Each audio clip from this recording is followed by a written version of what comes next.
Ministra Presidenta, se somete a su consideración el proyecto relativo a la contradicción de criterios 8/2025, suscitada entre el Pleno Regional en Materias Administrativa y Civil de la Región Centro-Norte, con residencia en la Ciudad de México, y el Tribunal Colegiado en Materias Penal y Administrativa del 14º Circuito, bajo la ponencia de la señora ministra Esquivel Moza y conforme a los puntos resolutivos que proponen. Primero, existe la contradicción de criterios denunciada. Segundo, debe prevalecer con carácter de jurisprudencia el criterio sustentado por este Tribunal Pleno. Y tercero, publíquese la tesis de jurisprudencia que se sustenta en la presente resolución en términos de lo dispuesto en los artículos 219 y 220 de la Ley de Amparo. Gracias. Ministra Lenia. Gracias, ministra presidenta. He presentado dos oficios esta mañana, uno dirigido a la ministra Yasmín Esquivel Moza, otro dirigido a la presidenta de este pleno.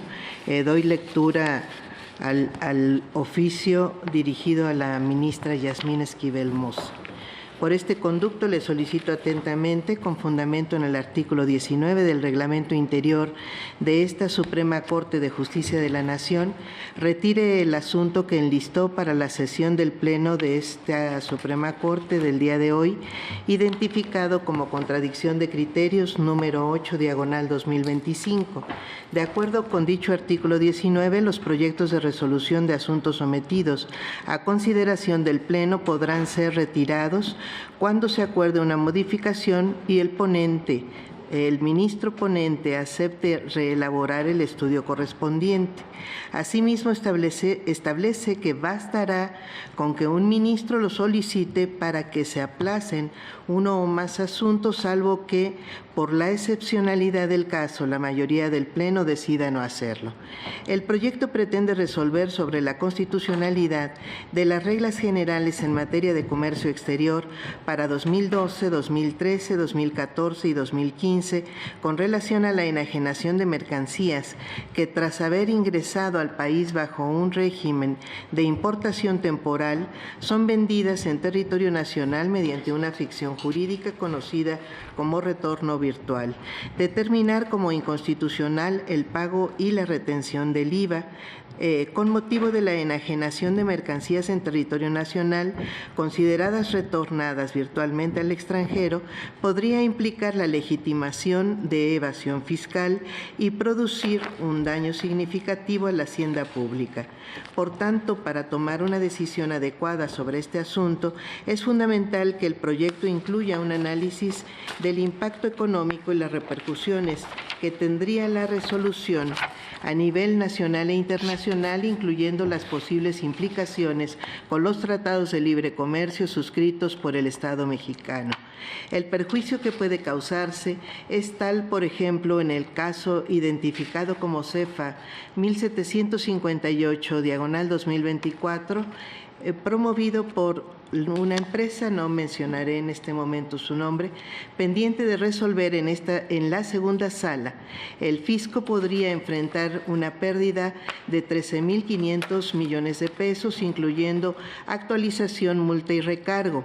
Constituiría entonces una condonación ilegal que comprometería la continuidad de políticas públicas y programas sociales en perjuicio de la población más vulnerable del país, si es que así se considerara. Por ello, la resolución del asunto que usted ha enlistado para la sesión de hoy debe tomarse con el estudio minucioso que atienda su naturaleza y complejidad de manera responsable para no afectar el interés público, facilitando en su caso la evasión fiscal o una evasión fiscal a gran escala. Por lo anterior, reitero la solicitud de que se retire este asunto hasta en tanto el Pleno tenga conocimiento del impacto material que puede causar a nuestro país. Y solicité también a la ministra presidenta, en caso de que la ministra ponente no acepte el retiro del asunto, Con fundamento en los artículos 9 y 17 del Reglamento de Debates del Tribunal Pleno de la Suprema Corte de Justicia de la Nación, en relación con el artículo 19 del Reglamento Interior de esta Corte, solicito que se retire el asunto identificado como contradicción de criterios número 8/2025, listado para la sesión del día de hoy, 27 de febrero. El proyecto pretende resolver sobre la constitucionalidad de las reglas generales en materia de comercio exterior, menciona exactamente la misma descripción de los asuntos y simplemente al final de este mismo escrito señalo por lo anterior, reitero la solicitud de que se retire hasta tener conocimiento del impacto material que puede causar el presente asunto. Son las dos, en todo caso, solicitudes, la solicitud de retiro a la ministra ponente o la solicitud de retiro o que en su caso se someta a votación de este pleno a la ministra presidenta. Muchas gracias. Aquí el artículo 19 señala que, como lo señaló la ministra Batres, bastará con que un ministro lo solicite para que se aplace uno o más asuntos, salvo que la excepcionalidad del caso, la mayoría del Pleno decida no hacerlo. Estamos en esta hipótesis, en el sentido de que la ministra Batres solicitó el aplazamiento del asunto por cuestiones específicas que incluso señala deben ser incluidas en el propio proyecto que se nos puso a nuestra consideración. Y entonces aquí para que quede constancia de la votación, si alguien considera que, dada la excepcionalidad del caso, no se debe aplazar el asunto, o simplemente se puede aplazar. Tome votación. Perdón, ministro Pérez Dayán. Gracias, señora ministra presidente. Dada la solicitud que se nos ha informado, expreso no tener inconveniente alguno para votar favorablemente la solicitud de aplazar la decisión de este asunto. Desde luego, lo hago por ninguna de las razones que expresó la señora ministra Batres, a lo que yo quiero expresar mi mayor respeto, sino por otras que sí son objetivas y jurídicas. Me explico. La señora ministra ponente, muy amablemente y en un ánimo de encontrar una solución que posiblemente satisfaga a la mayoría de quienes integramos este tribunal en la solución de esta contradicción de criterios, nos solicitó respetuosamente que le expresáramos algunas observaciones relativas a los temas relativos a presupuestos procesales que dan soporte a un proyecto de contradicción de criterios. Yo con este afán le manifiesto sí la necesidad quizá de reflexionar sobre algunos puntos que me generaron profundas dudas, y en ese ánimo de contribución que ella misma nos solicitó, a efecto de poderlo ponderar y probablemente considerar en otro proyecto, sí quisiera hacerle ver algunos detalles sobre lo que comúnmente llamamos identificación del planteamiento que nos llevará a despejar un criterio obligatorio. Esto es a lo que coloquialmente se le ha llamado punto de toque. Lo anterior, insisto, no es un tema menor, pues la formulación de esta premisa de arranque lleva a que la argumentación que se dé en torno a ella sea la que verdaderamente ponga una solución al diferendo entre dos posicionamientos. Desde luego que si esta identificación no alcanza su objetivo, pues posiblemente se desvía, se distrae o no alcanza todos los aspectos que fueron motivo de este diferendo, desde luego la solución no será la que la seguridad jurídica espere. y en ese sentido solo por vía de observación y en el ánimo estrictamente didáctico para contribuir en una mejor solución de este asunto, si quisiera insistir en que los criterios jurídicos que entran en colisión posiblemente apuntan a una pregunta diferente que la que aquí se hace. Y con ello, simple y sencillamente, de manera breve, lo expresaré. El criterio jurídico del Pleno Regional en materia administrativa de la región Centro-Norte concluyó en este punto que hoy todos ustedes conocen, en que no se actualiza la obligación del adquirente final de la mercancía de retener el impuesto al valor agregado a una empresa extranjera sin establecimiento permanente en el país por la enajenación de mercancías importadas conforme a la regla que ahí se cita, ya que la enajenación, dice, se realizó fuera del territorio nacional derivado de la ficción jurídica del retorno virtual de mercancías. Esta es la esencia de su decisión. A partir de una virtualidad debemos entender para todos los efectos legales existentes que la enajenación se realizó fuera del territorio nacional y por ello no hay obligación de retener un IVA. Por el contrario, un tribunal del 14º Circuito expresó en el mismo punto: debe entenderse que la ficción legal de retorno virtual contenida en las reglas analizadas a efecto de cumplir con lo establecido en el artículo 108 de la ley aduanera, se creó para otorgar una facilidad administrativa y logística para la empresa con programa IMEX que importó temporalmente las mercancías para su transformación, facilitándole su traslado hacia el extranjero. Sin embargo, y esta es la parte fundamental, dice este tribunal colegiado, dicha mercancía nunca salió de territorio nacional, es decir, la ficción jurídica de mérito debe entenderse como una facilidad logística y administrativa con efectos únicamente aduanales y administrativos sin que tenga repercusiones en materia fiscal en lo que al impuesto en comento se refiere.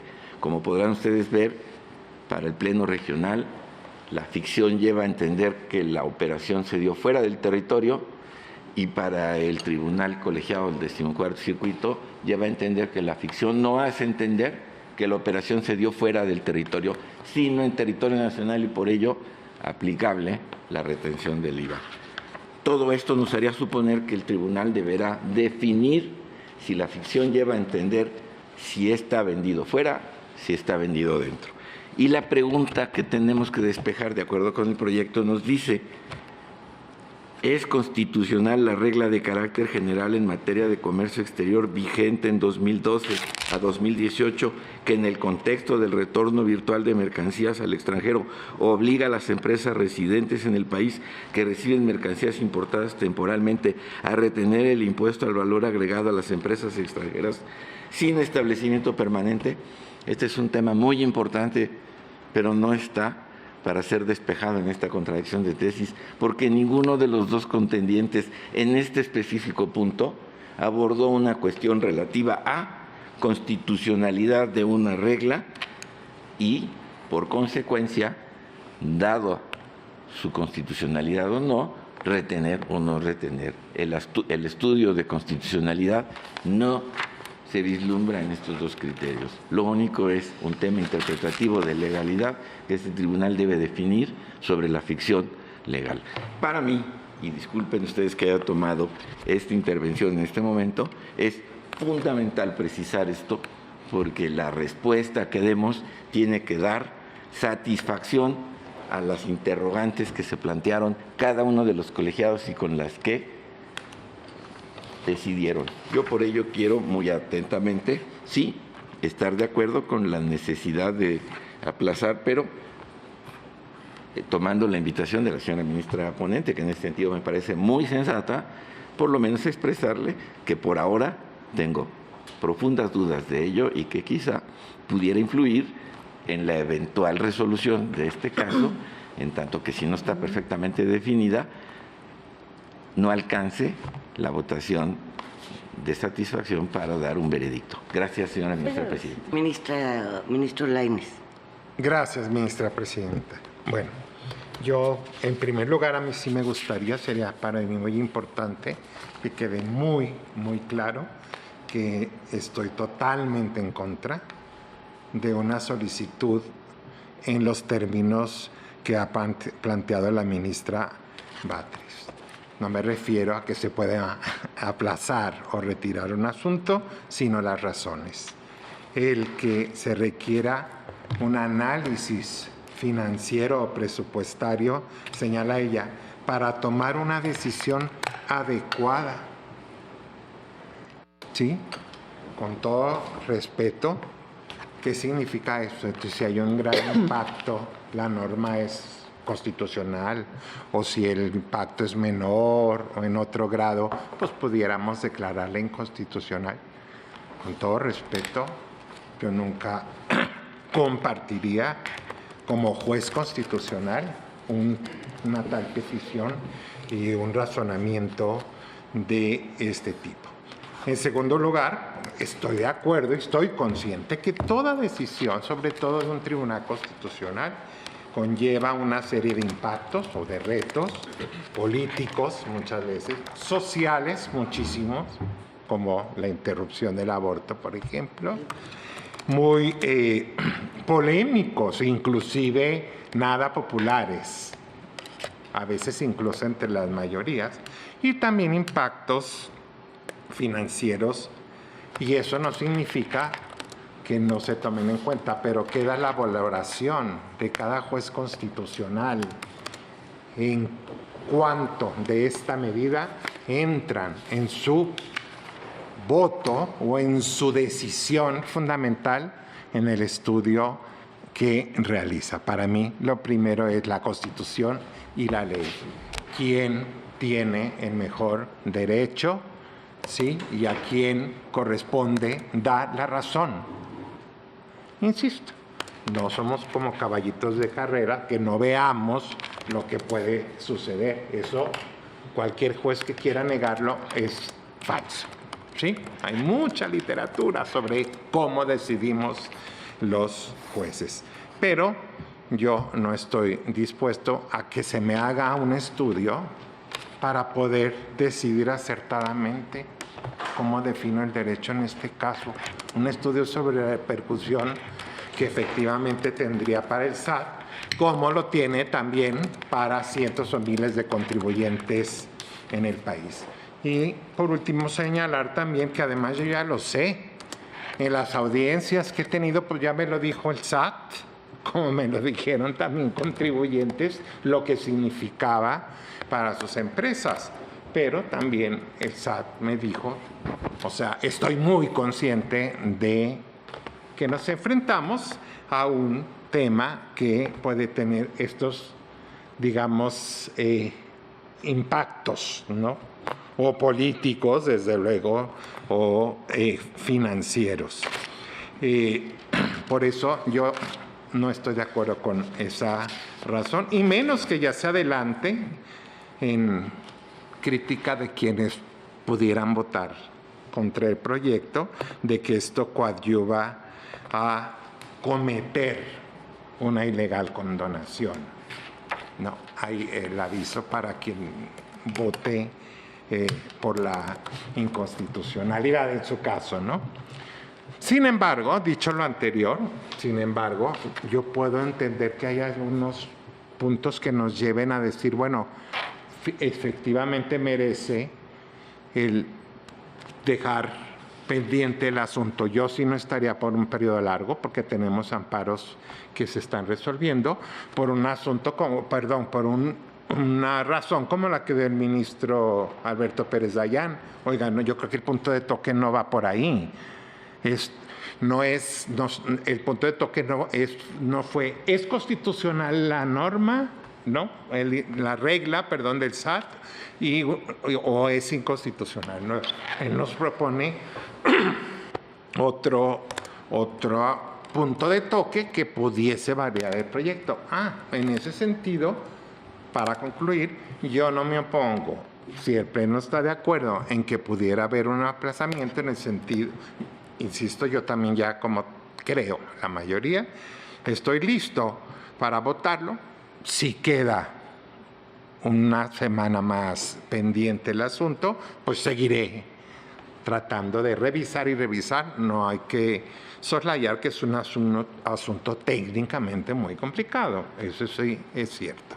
Entonces yo con eso no me opongo, estaré a lo que diga la mayoría. Si entramos hoy, pero si también vale la pena, sí, que veamos si se tiene que refijar la litis o el punto de toque, pues entonces sí vale la pena que pudiésemos tomarnos un poco de mayor tiempo. Muchas gracias. Ministro Ortiz.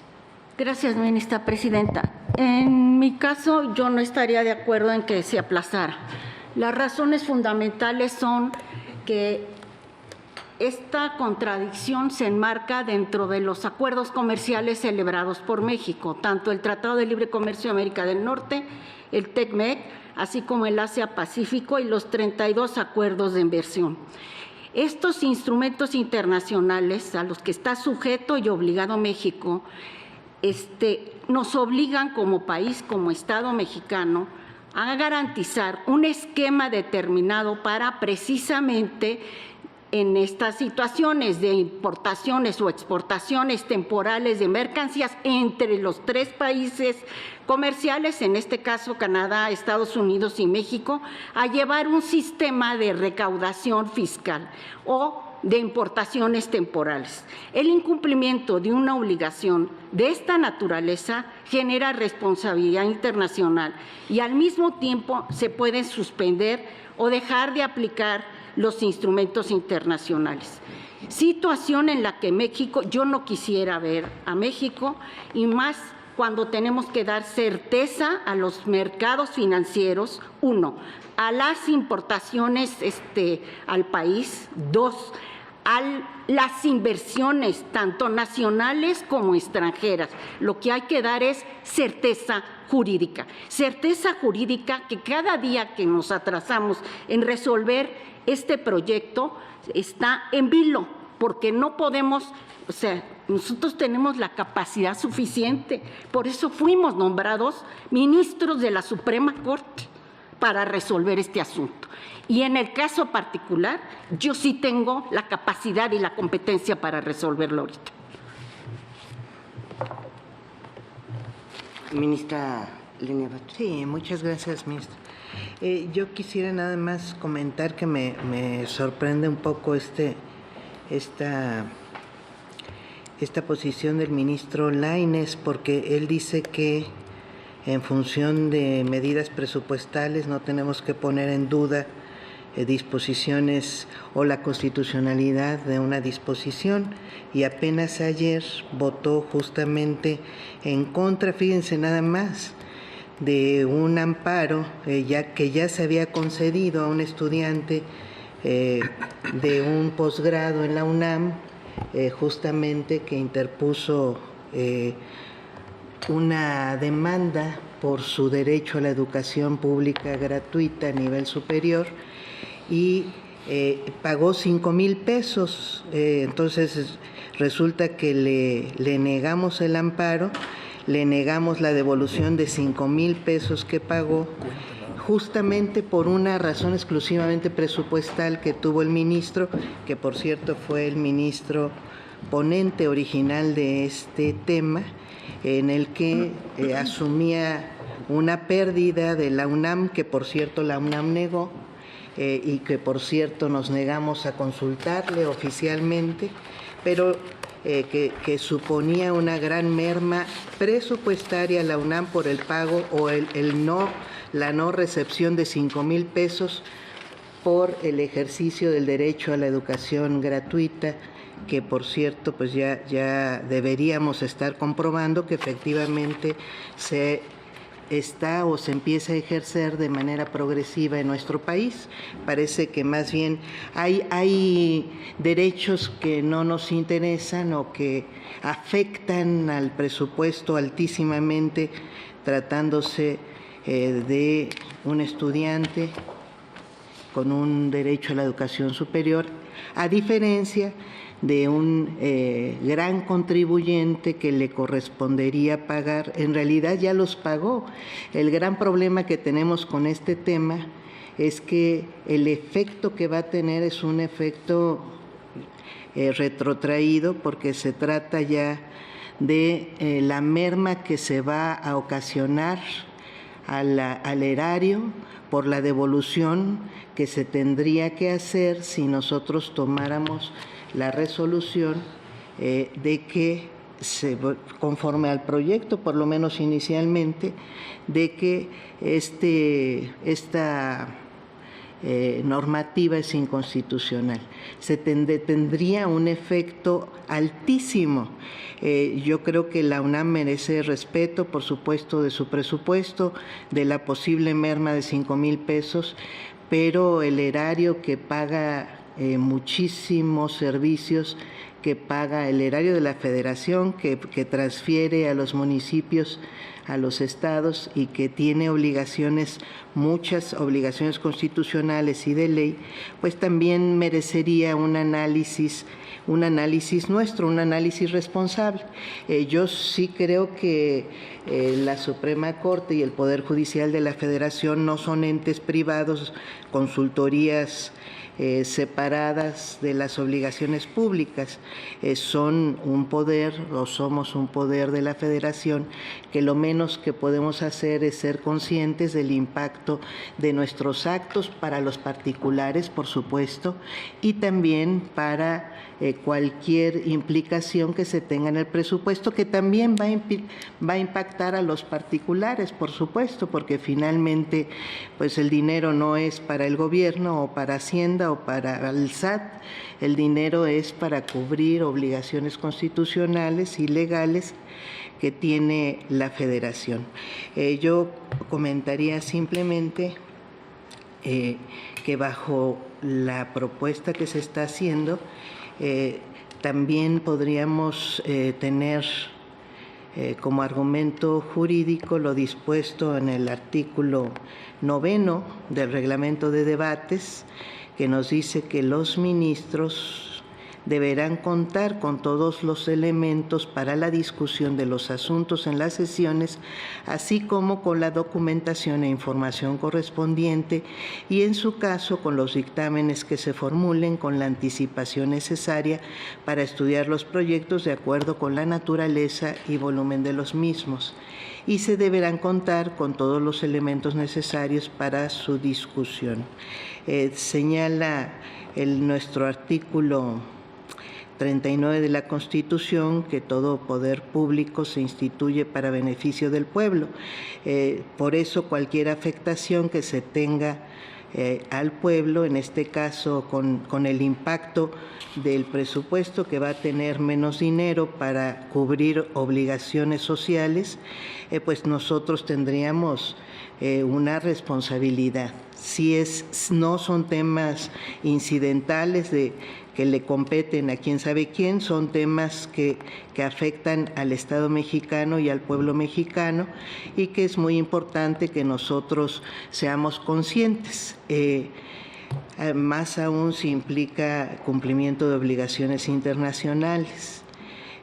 Por eso mismo insistiría en que nos hagamos de los elementos, que creo que debe ser uno, suficientes para tomar la decisión responsable, que nadie duda aquí que por lo menos legalmente tengamos capacidad de emitir, y la hagamos en el momento. Yo opino sobre este tema. Si además hay otros elementos que otros ministros crean que se deben considerar, estupendo, pero yo creo que es muy importante que este Pleno tome decisiones a conciencia, sabiendo este impacto, que creo que no nos debería, por lo menos creo yo, ser indiferentes. Gracias. Ministro Lainez. Sí. Gracias, nada más breve. No pago 5,000, pago 50 pesos. 5,000 pesos. No, aquí 5,000 pesos, ahorita traigo la sentencia. Pero bueno, independientemente de eso, no, ministra, yo creo que mejor no me merece ningún tipo de comentarios. Gracias. Ese tipo de respuestas. Gracias. Por respeto al pleno, sigamos. Gracias, ministro Lainez. Ya, al final, ¿no? Al final, vamos a, ahorita a usted, ministra, le doy la palabra. Yo, en el caso concreto, vamos a tomar votación sobre si hay algún inconveniente que se aplace y lo que decida la mayoría del Pleno. Perdón, ministra. Yo hice una primera solicitud que fue que la ministra ponente lo retirara. Si lo sometemos a votación será porque ya aceptamos que la ministra no lo quiso retirar o no aceptó retirar. Nada más sería esa la consideración. Porque el 19 dice, bastará con que un ministro lo solicite para que se aplace uno o más asuntos. Pero el propio 19 dice aquí que podrá retirarlo la ministra ponente para reelaborar el estudio correspondiente si ella creyera que hay que ha lugar a esta solicitud que está haciendo su servidora. Le voy a dar la palabra porque lo que está pidiendo la ministra Lenia en términos del 19 es que se incorpore al proyecto todo un estudio de impacto económico, socioeconómico y las repercusiones que tendría para el fisco en términos del oficio que nos mandó. Ahorita le doy la palabra, sí. Entonces, ¿usted aceptaría que el proyecto se incorporara ese punto para pasar el primer párrafo? Si no acepta que incorporar este estudio, pero también si no tiene inconveniente retirarlo, pasamos al segundo supuesto, donde por mayoría decidiremos si se ve ahora hasta ahora creo que nada más la ministra Loretta se ha pronunciado en ese sentido, sin perjuicio de que los demás lo puedan hacer a la hora de la votación. Es que iba a pedir la palabra el ministro Lainez. Ya habló. Oh, ya. Él ya habló. Okay. Bueno, yo recibí la nota de la ministra Batres en la que solicita retirar el proyecto de la contradicción de criterios 8-2025 bajo dos argumentos que ya se han leído aquí, los argumentos. Y bueno, pues yo considero, primeramente, yo no estoy de acuerdo con ninguno de los argumentos que señalan ni los motivos para retirar el asunto.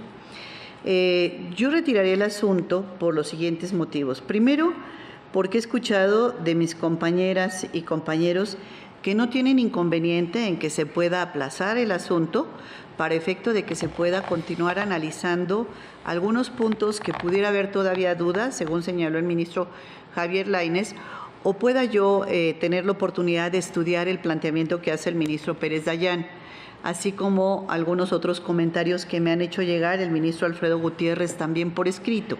Por esas razones yo no tengo inconveniente en aplazar para analizar esos puntos técnicos del proyecto, pero no por las razones que dice la ministra Lenia Batres, porque para mí considero que la única forma de saber si es indispensable llevar a cabo un análisis de impacto económico del proyecto es precisamente sometiéndolo a debate,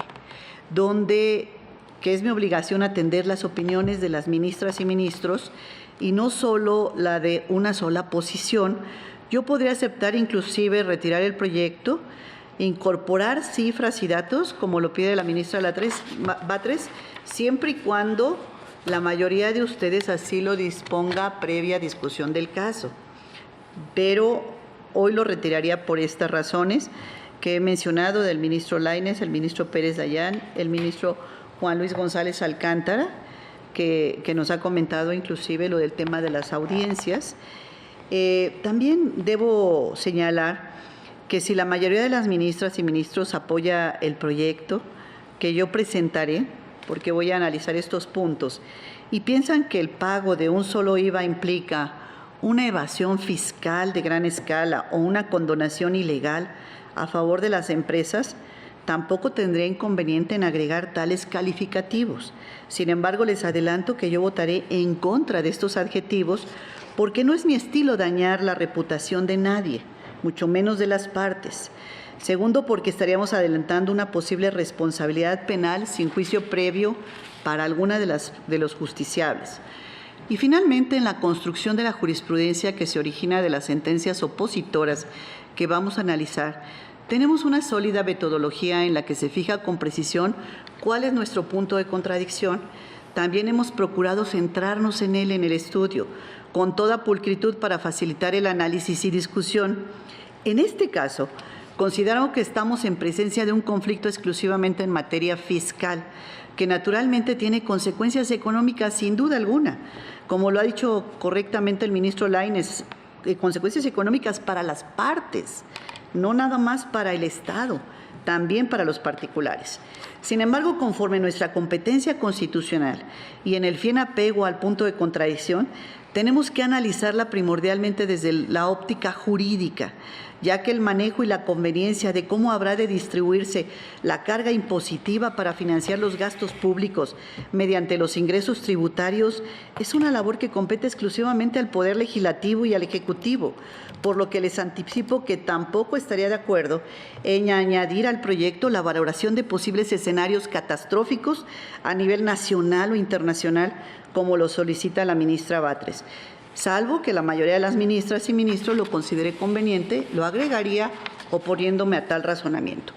Por tanto, ministra presidenta, ministras, compañeras y compañeros, estoy por retirar el asunto, por revisar los planteamientos que me han hecho llegar, así como los que han puesto a consideración en este momento, analizarlos cuidadosamente y de acuerdo a la decisión que tome el comité de listas, se pueda nuevamente agendar.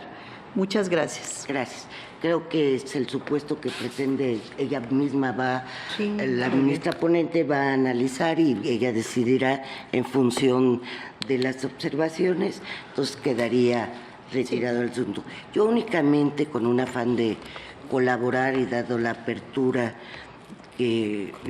con la que habla la ministra Esquivel en cuanto a tomar en consideración, yo y sin entrar a la discusión del asunto, nada más es un punto técnico. Sí. En el párrafo se pone como litis de este asunto el analizar la constitucionalidad de la regla de carácter general en materia de comercio exterior. Después nos dicen que no vamos a estudiar las reglas de constitucionalidad, las reglas impugnadas a la luz de los principios de reserva de ley y subordinación.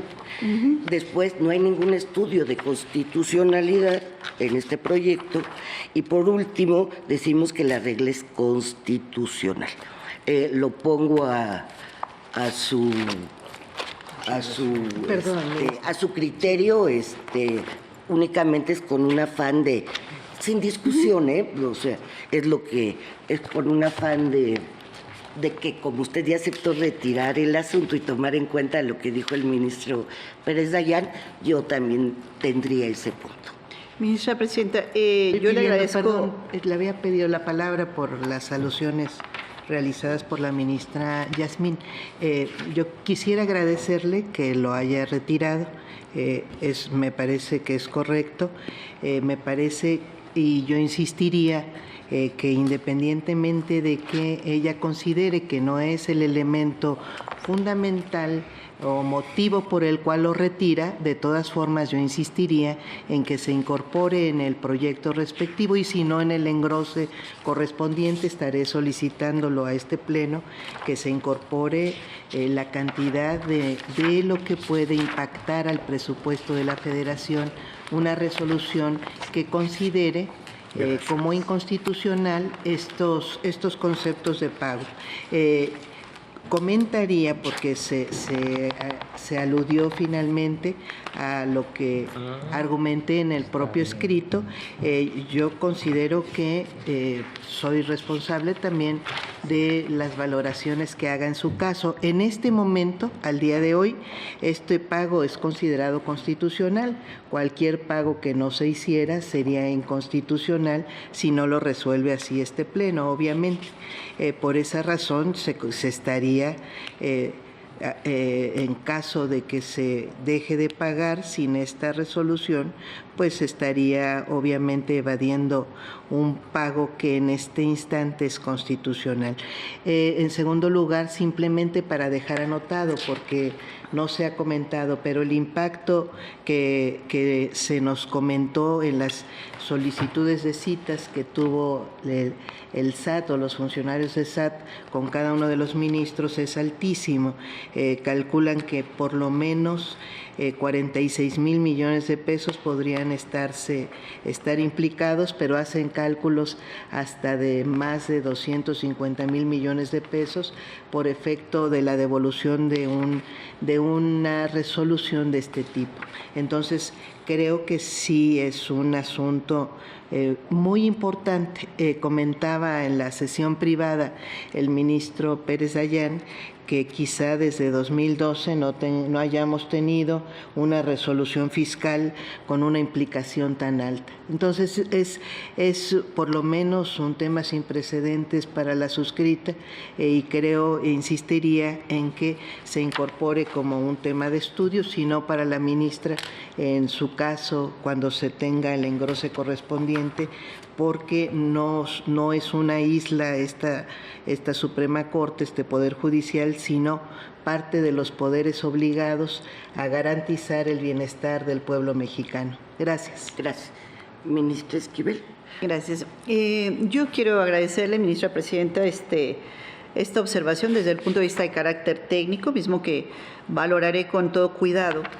Y por otro lado, yo les presentaré el proyecto. Nuevamente, quien no esté de acuerdo que haga su voto concurrente, quien considere que debe venir algo más se someterá a votación y este honorable Tribunal Pleno tomará las determinaciones como dice la Constitución por mayoría de los ministras y ministros. Gracias, ministra presidenta. No, al contrario. Queda retirado el asunto.